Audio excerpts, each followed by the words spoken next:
શિયાળામાં શરીરમાં ગરમી જાળવી રાખે ને ઉનાળાના ગોળ કેરીના અથાણાને પણ ટક્કર મારે તેવું આપણે એકદમ ખાટું મીઠું એક પણ ટીપું તેલ વગરનું ખજૂરનું અથાણું બનાવીશું, જે ખાવામાં પણ હેલ્ધી છે અને જમવામાં શાકની પણ જરૂર નહીં બને તેવું લાલ ચટાકેદાર ખાટું મીઠું બનશે અને તે પણ ખૂબ જ ઓછા સમયમાં તમે ફટાફટ બનાવી શકો, કોઈ પણ જાતની તૈયારી વગર કે પછી તડકે સૂકવવું કે ચાસણી લાવવી તેની ઝંઝટ વગર બનશે।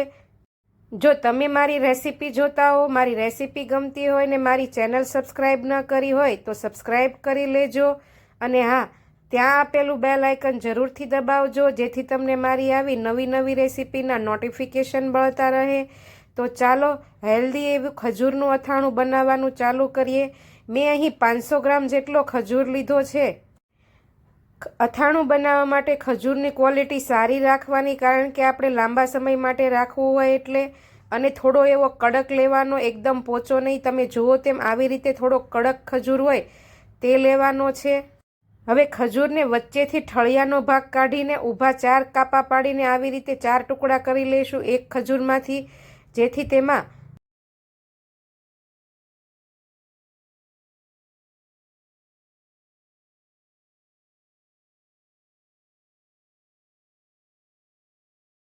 જ્યારે આપણે અથાણાનો મસાલો ભેળવીએ ત્યારે સરસ રીતે કોટ થઈ જાય અને ખાવામાં ટેસ્ટ પણ સારો આવે। હવે ખજૂરના ઠળિયાનો ભાગ કાઢીને આપણે તેના ટુકડા બધાના જ કરી લેવાના છે એક સરખા। મેં અહીં 500 ગ્રામ ખજૂર લીધો છે, 500 ગ્રામ ખજૂરનું અથાણું બનાવ્યું છે। તમે જુઓ તેમ એક સરખા આવી રીતે ચીરા કરીને ટુકડા કરી લીધા છે। હવે આપણે તેમાં અંદર નાખવાની ખાંડ અને લીંબુનું માપ જોઈ લઈશું। ખજૂર પ્રમાણમાં ગળ્યો હોય છે એટલે મેં અહીં બંને વસ્તુ સરખી લીધી છે। વાટકીના માપથી જોઈએ તો 1 વાટકી અને વજનના માપથી જોઈએ તો 250 ગ્રામ જેટલી ખાંડ લીધી છે અને તેની સામે 250 ગ્રામ જેટલા લીંબુ લીધા છે। લીંબુ અત્યારે સિઝન છે એટલે સારા મળે છે, પાણીવાળા સરસ એવા લીંબુ લીધા છે, જેમાં 250 ગ્રામ લીંબુમાંથી 1 વાટકી જેટલો લીંબુનો રસ નીકળશે।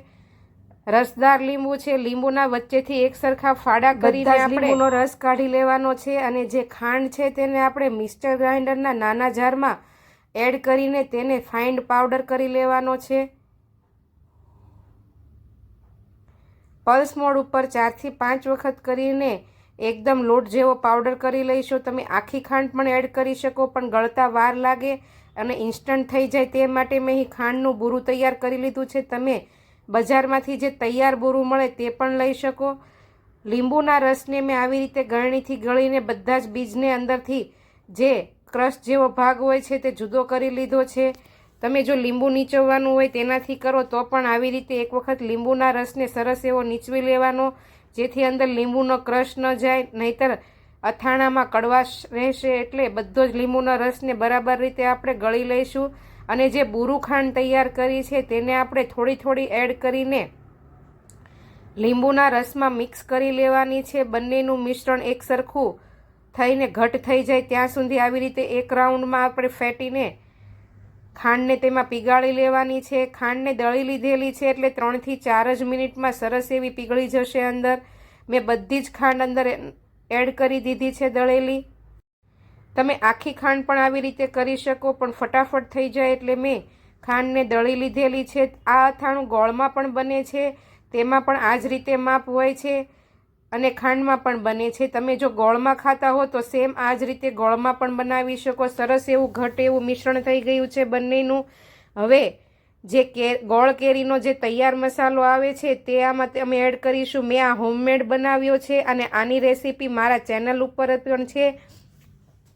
1 વાટકી જેટલો એડ કરીશું। વજનમાં જોઈએ તો 100 ગ્રામ, જેમાં મેથી, ધાણાના કુરિયા, રાઈના કુરિયા, મીઠું, લાલ મરચું પાવડર બધાનું પ્રમાણ એક સરખું હોય છે એટલે આપણે કંઈ પણ નાખવું નથી પડતું। હિંગ અને વરિયાળી પણ આવે છે। તમારે જો રેસીપી જોવી હોય તો મારી ચેનલ પર મળી જશે। અથાણા સંભાર મિક્સ થઈ જાય એટલે હવે જે ખજૂર આપણે તૈયાર કરીને રાખ્યો છે તે તેમાં એડ કરીશું। તેને પણ બધા જ ખજૂર ઉપર આ મસાલો કોટ થઈ જાય તે રીતે સરસ રીતે ઉપર નીચે કરીને આપણે મિક્સ કરી લેવાનું છે। ઉનાળામાં બનતા ગોળ કેરીના અથાણા કરતાં પણ એકદમ ટેસ્ટી બનશે. બાળકોને પણ ખૂબ ભાવશે. પૂરી, પરાઠા, રોટલી, ભાખરી, લંચ બોક્સમાં કે ટિફિનમાં આપવું હોય તો પણ ચાલશે. અને હા, તમારે જો આ અથાણું 2 વર્ષ માટે રાખવું હોય તો તમે ફ્રીજમાં રાખી શકો. 6 મહિના બહાર પણ સારું રહેશે. હવે 1 દિવસ માટે આ અથાણાને આપણે ઢાંકીને રાખીને આખો દિવસ 2-3 કલાકે મિક્સ કરતા રહીએ તો પણ ચાલે. અને તરત જ તમે એરટાઇટ બોટલમાં ભરી દો તો પણ ચાલે. તો 1 દિવસ બહાર રાખવાનું ને પછી ફ્રીજમાં મૂકવાનું, જેથી થોડું એવું ગળી જાય અથાણું. હવે મેં આખો દિવસ રહેવા દીધું છે. તમે ડાયરેક્ટ બોટલમાં ભરી લો તો પણ ચાલે. અને તમે જુઓ તેમ 1 દિવસમાં ખજૂર સરસ એવો તેમાં મિક્સ થઈ ગયો છે અને અથાણું સોફ્ટ થઈ ગયું છે. હવે તેને કાચની બોટલ કે એરટાઇટ બોટલમાં આપણે થોડીવાર તડકે મૂકીને એકદમ સરસ એવી કોરી કરી પછી તેમાં ભરી લઈશું.